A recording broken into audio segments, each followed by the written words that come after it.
their 10k potential, and even half marathon in some cases into the full marathon. But by and large, if you're a good 10k runner on the track, there's no reason why you shouldn't be a good marathoner as long as you put the hard work in. Well, he's certainly done that, and it's paying off handsomely this morning, because just after 8:30 local time, they'll have the finish line virtually in sight, metaphorically if not literally. And Trevor, I'd suggest he's going to break the course record here. I mean, he's at about 41.2, it's going to be 42.2, and he's only got to run 3 minutes for his last K, and he's broken Ayele Abshiro's course record of 2:4:23. Well, we'll keep a very firm eye on the clock as he head towards the finish line. Crowds have built up steadily since we started at 6:30 this morning. We saw the pre-race favourite Kenenisa Bekele sadly drop out with injury.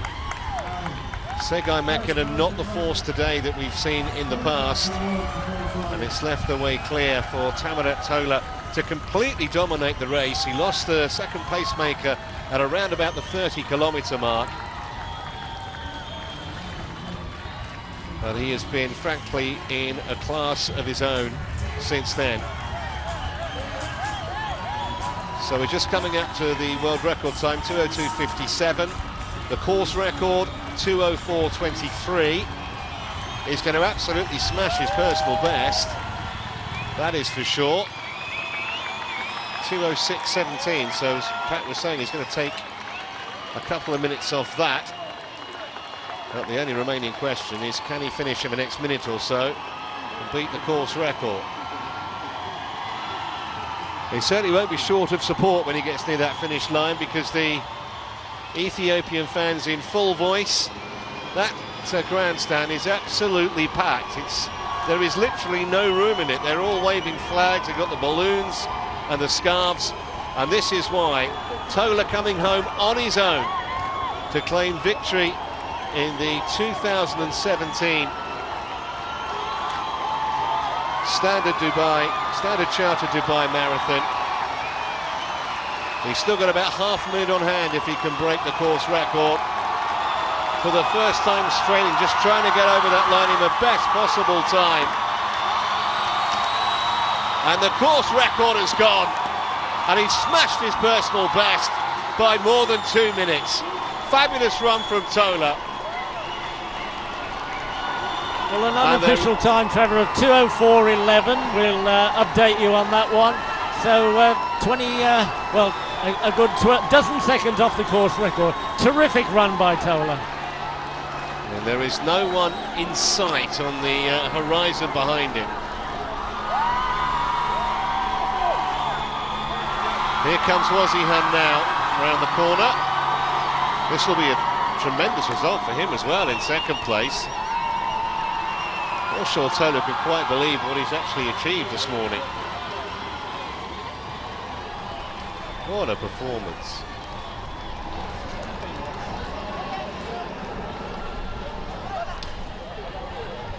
You think, as you said earlier, it was only, what, 4 or 5 months ago he was on the track in Rio, winning a bronze medal, 10,000 metres.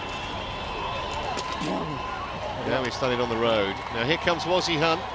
No danger at all to him either in second place. And this was a brave effort, because at one stage he was a significant margin behind Cisse Lema, but Lema faded. Wazihan got stronger. He couldn't live with Tola, but he's going to take the silver medal and the prize money that goes with it.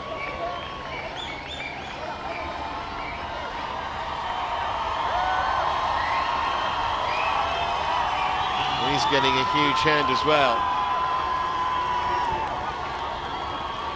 Lema has managed to hang on to third place, which means, as we suspected, Segai Mekinen's going to finish out off the podium here.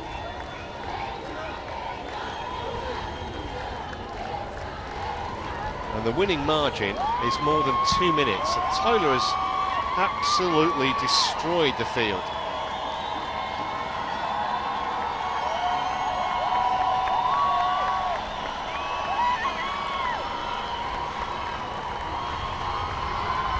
run well here before.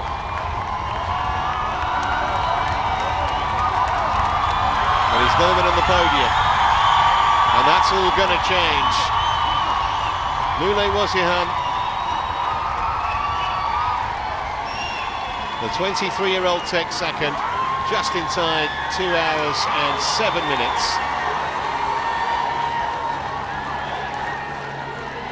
And he'll look back to see Lemma halfway down the road, trying to make sure of that bronze medal. So a gap of 2.5 minutes between Tola and Wazihan, Trevor. That's not a bad margin of victory. He started going away from his pursuers, ran about 25k. Pacemaker dropped out at 30, so he was on his own for the last dozen kilometres, but a worthy victory and broken his personal best by over 2 minutes. Well, Cisse Lemma looks to just about be holding off Jigsaw, who's also run a race way above expectations, you'd have to say. Jigsaw trying to close, yeah, but you can see that previous shot just foreshortens the distance a little bit. Lemma looks safely home in third.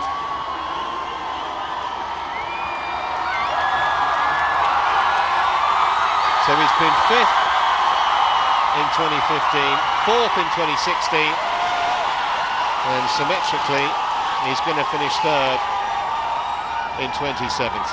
Over the line he goes, just ahead of Jigsaw, and then there's a huge gap back to the rest.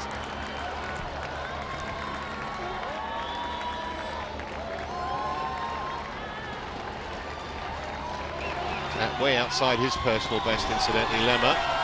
But there's the man who's making the headlines. His is the picture that's going to be on the back pages in the morning, all over the internet and on TV right around the world. We strongly suspected an Ethiopian would win. We just didn't probably think it would be him.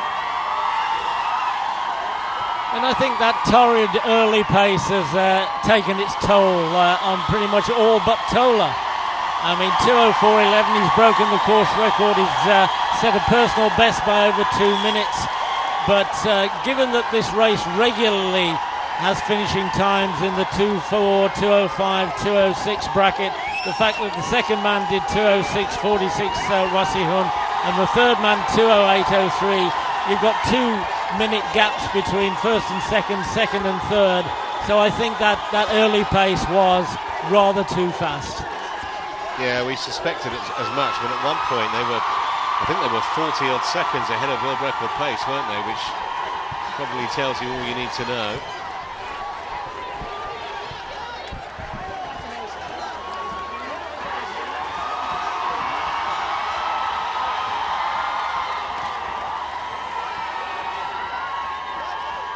Well, back to the women's race, which obviously is approaching its own conclusion.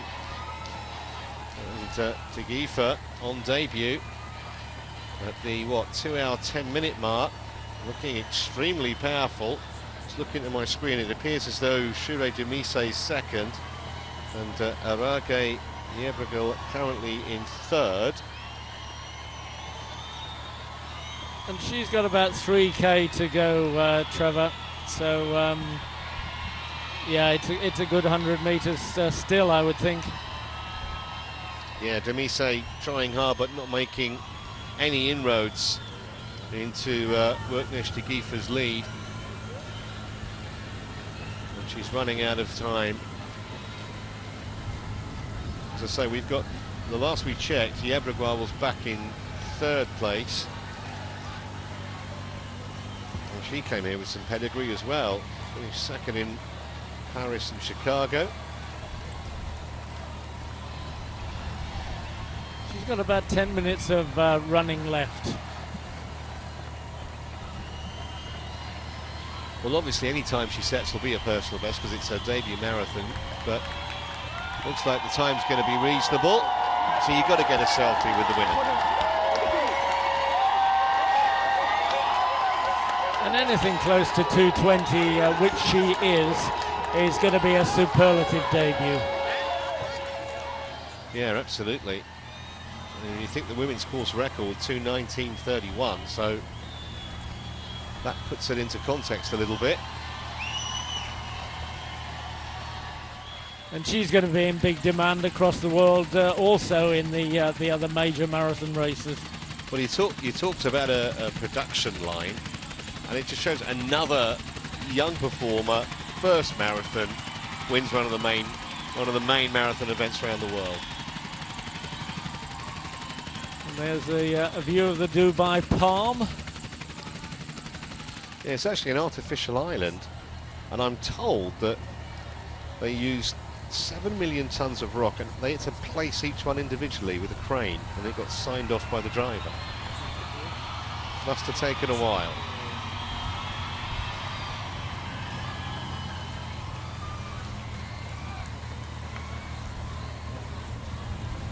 Must be very difficult, mustn't it, being an Ethiopian Olympic or World Championship selector, because you've got an embarrassment of riches.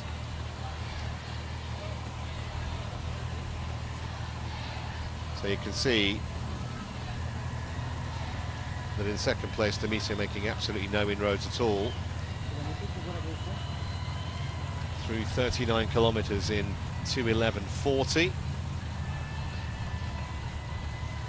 So finishing time around about 2:22 at the moment. Yeah, under that, and that will be a really excellent debut.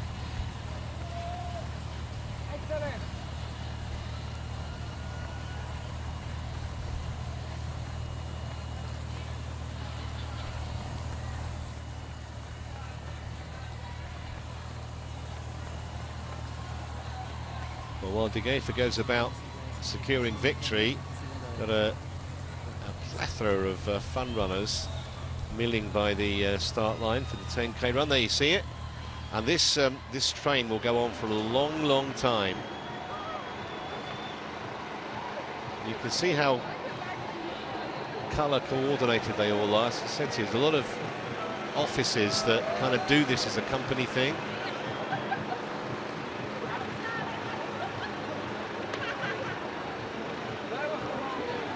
Don't see too many of them dressed as penguins or whatever, do you? They're not stupid. Normally much warmer than this. I don't think you want to be running even 10k in a penguin suit.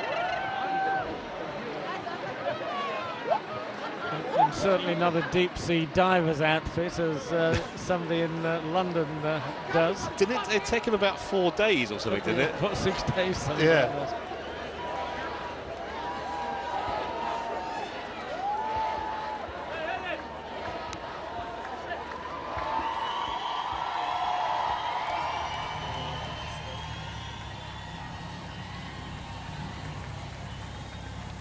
Very elegant but forceful running from Worknesh De Geefer on her debut.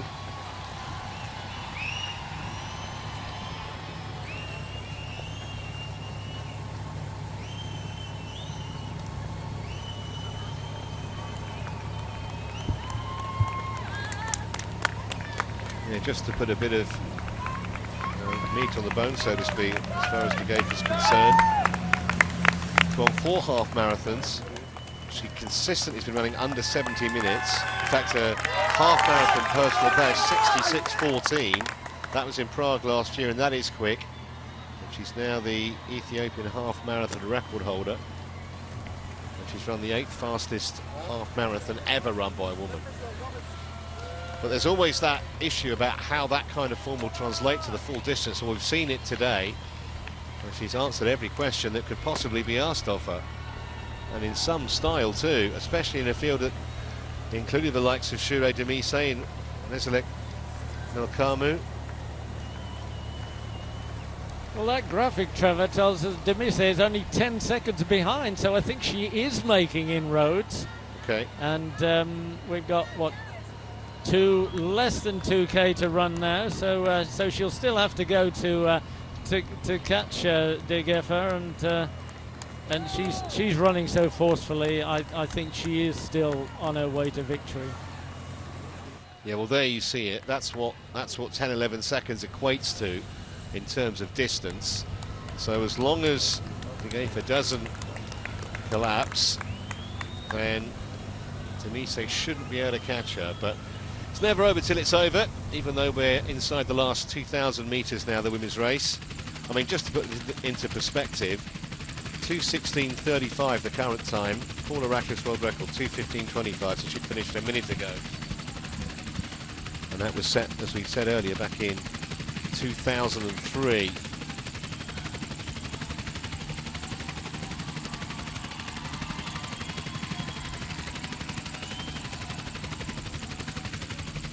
Yeah, Brugal still hanging on to 30. I'd say hanging on is not the right expression because she's fully 30 seconds clear of Bekele in 4th place. So it's just a question of whether Demise can possibly produce any kind of fireworks to derail the Worknesh Tegifa bandwagon.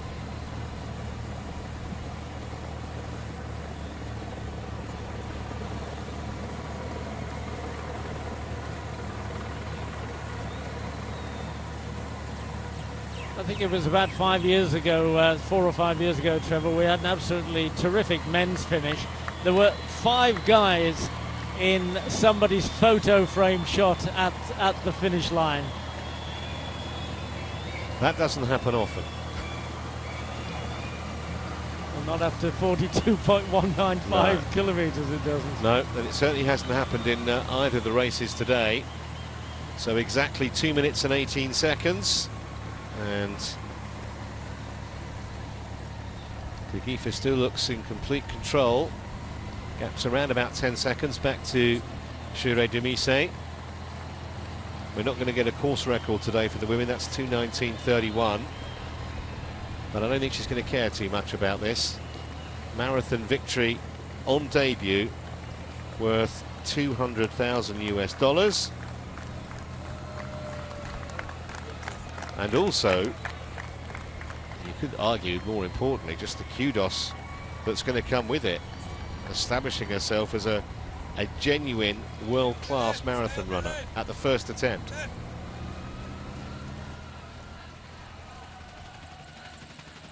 Well, it's certainly going to qualify her for appearance money in some of the world's other top marathons. I mean, she's assured of $200,000 here if she stays ahead of Demise, and that seems highly likely at the moment.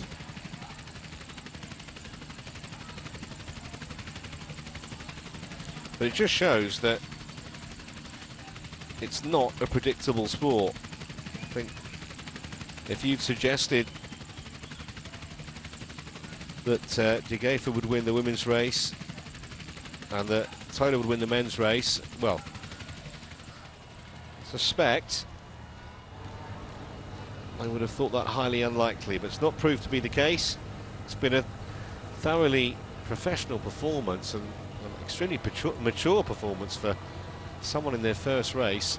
It doesn't appear that that gap between her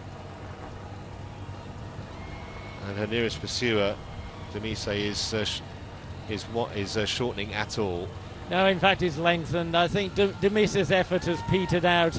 She probably got within about 70, 80 metres of Tegifa, but when she could see that her young compatriot wasn't relenting, I think she settled for second place now.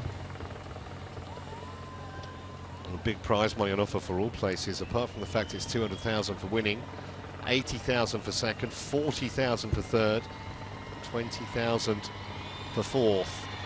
So Tegifa's going to make the turn shortly, and then she'll be 500 metres from home, and there is no danger at all.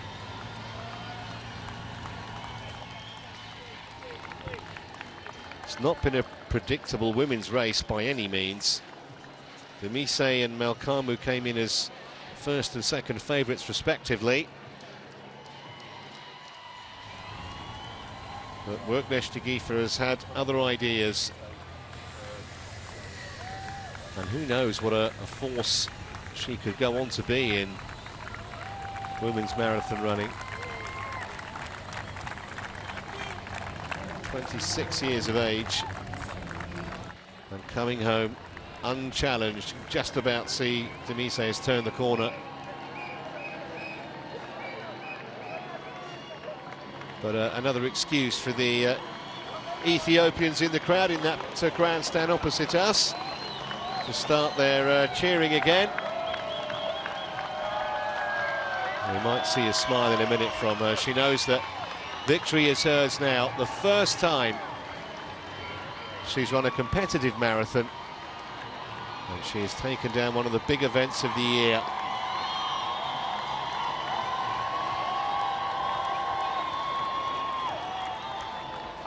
Hugely impressive. As impressive almost as it's been unexpected.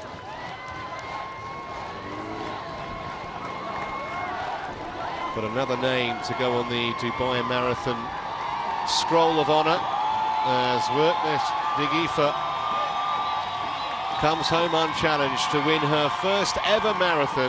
Time's going to be inside 2 minutes 23. She's always been up in that lead pack, broke away, and they have not been able to live with her. The Ethiopian has been superb.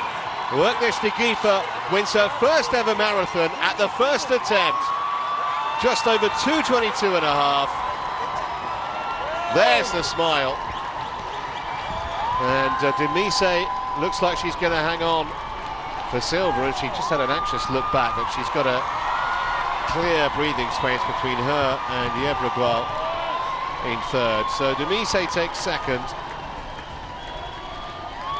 Looks like she's more than happy with that.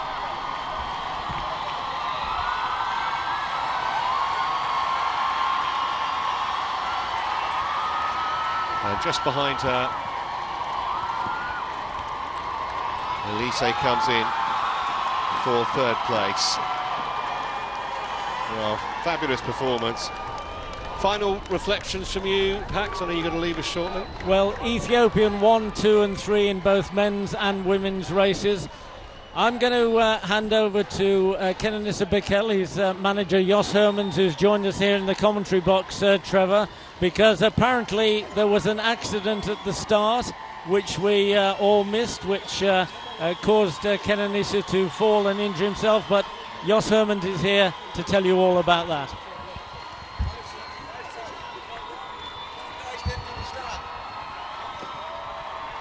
Well, it'll be fascinating from here to hear from Jos. We're just getting him mic'd up, and we'll speak to him immediately. Digifa, what a performance from her first ever marathon.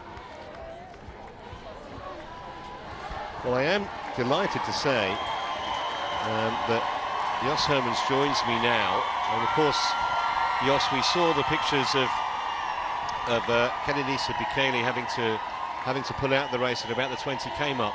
Just explain to us exactly what happened. He had a problem there was an accident at the start, was there? There was 5-6 athletes apparently fell down at the starting line. When the gun went off, there was no warning before the gun was supposed to go off. All of a sudden there was a start. Kenenisa and some other was pushed from the people from behind. He fell down, injured his arm. Of course, he tried to run, but he couldn't run anymore because of the way he fell down. He rolled over.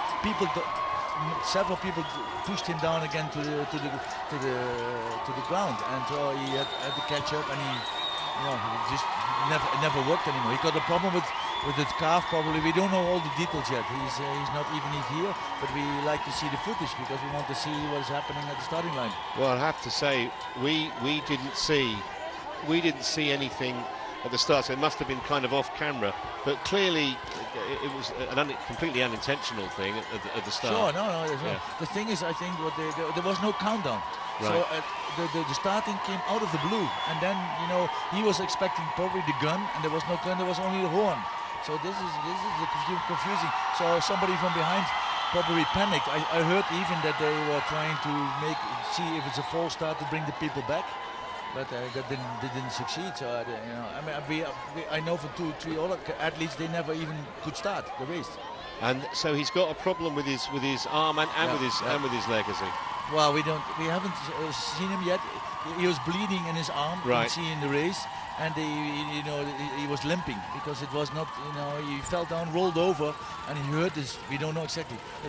For sure the calf, but maybe the calf problem comes from the hips or the back. Because when he you hurt see himself, and of course it was straight world record pace. Yeah. So you never get the time to get easy to adjust. Sure. I mean, we did see him on more than one occasion during the race. He was looking like he was holding his leg like he had a problem. So obviously he's really disappointed. Oh, yes, incredible, because it's today perfect conditions, you know. Only 70% humidity, the temperatures, there was a little bit cloudy, so it was covered.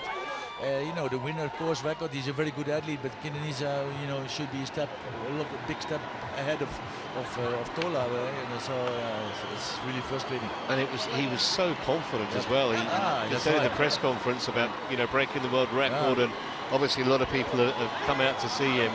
It's one of those unfortunate things that happens in sport. Sure, but you know, of course, we have to look and evaluate for next year. I mean, because in most marathons you make the countdown, 10, 9, and then you know what's going to come. Then you know the gun is going to come. I never heard a gun. I only heard an, you know, the sound of the horn.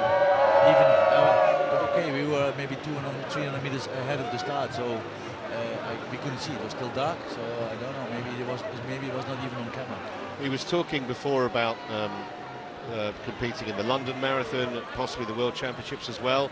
So I guess those plans are on hold until we find out the extent of the injury. Oh, no, the planning is still to run London. London was always in the planning, whatever was going to happen here. So no, but we have to see if how serious is the injury. Hopefully, it's not too bad. The good thing is he was able to run, so it was not like he. But you know, is it a rupture or is it just a contusion? He was pointing, you know, his arm, but we didn't know because we didn't know he was falling. Later we heard that, you know, 5, 6, 7 people athletes fall down. Well, I mean, we can only obviously hope that he's okay. Yeah. Can I just take you back to a few months ago when he came so close to breaking the world record? Were you surprised that he was able to run a time as fast as that? 'Cause I think it was 2 minutes faster than he'd ever run before at marathon. Absolutely, no. I was surprised that in Berlin he went for the Ethiopian record from Haile Gebrselassie to 2:03:57. And you run, you know, a low 2:03, so close to the world record. So that was not expected, and that's maybe you know, that's why he's so keen to do it now. You know, he's 34. He's not the youngest anymore. You want to grab any chance now that you can do it, and that's the frustrating about today. But Berlin was fantastic, and it was a big motivation. That, you know, his shape was the same as Berlin or even better today. That's why he was so confident. Because Kenenisa is not somebody to play bluff. He's not arrogant, saying, "Oh, I will do it." That's so frustrating if this is happening with the falling over. He's 34 now. I mean, how much do you think he can achieve in the next, presumably, what, 2-3 years that he's got left at top level? Talking to him, he's motivated to go on. You know, he wants to break the world record, and then the only thing missing is the Olympic title in the marathon. So he wants to go to make it all the way to Tokyo and run the marathon there. So the next 2, 3, 4 years, we're going to have fun. Well, listen, we really appreciate you joining us and explaining what happened, and please pass on our best wishes. I mean, no one wants to see anyone, especially someone of his stature, have to pull out of a race. One of those unfortunate things, but once again, thanks very much for explaining it to us. At least we know what happened there. Thank you.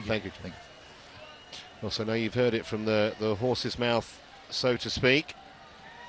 Jos Herman's explaining exactly what happened to the pre-race favourite, Kenenisa Bekele. And we wish him well. It didn't sound from what Jos was saying as though it's megally serious. He's still saying he's keen to run in London. That's obviously only in about 3 or 4 months' time. So every possibility that will happen. And of course we will have the presentation ceremony for you in due course, but we're just watching yet more of the fun runners go past